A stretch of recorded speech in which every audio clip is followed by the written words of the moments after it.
Twin political storms gathered more force today over potential misdeeds at the IRS and the seizure of reporters' phone records. The Attorney General faced questions before the House Judiciary Committee, and the administration came under new criticism.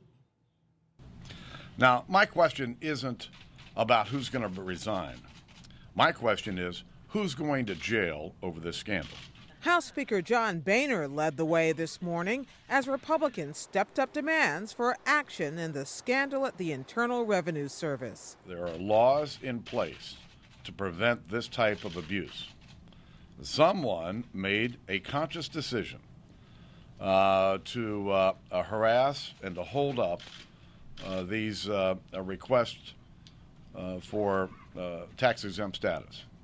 That followed last night's release of a report from the Treasury Department's Inspector General. It found the IRS used inappropriate criteria that identified for review Tea Party and other organizations applying for tax-exempt status based upon their names or policy positions. And there was more. USA Today reported that during the same period, the IRS approved perhaps dozens of applications from similar liberal and progressive groups. Mr. President. On the Senate floor, Republican Minority Leader Mitch McConnell pressed the White House to make sure the IRS cooperates fully with congressional investigations. These allegations are very serious. That there was an effort to bring the power of the federal government to bear on those the administration disagreed with in the middle of a heated national election. It actually could be criminal. And we're determined to get the answers. McConnell and the other 44 Republicans in the Senate signed a letter to President Obama demanding full compliance.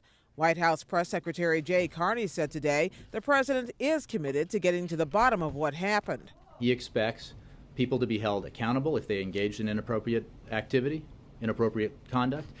He expects the Treasury Department and the IRS to take all the necessary actions to ensure that this kind of thing cannot happen again. Please rise. I will begin. Attorney General Eric Holder has already begun a criminal investigation into the IRS matter, but some lawmakers see larger patterns at work. Republican Congressman Steve Chabot of Ohio. I believe there's been a pattern by this administration in not taking responsibility for failures, avoiding blame, pointing the fingers in somebody else's direction.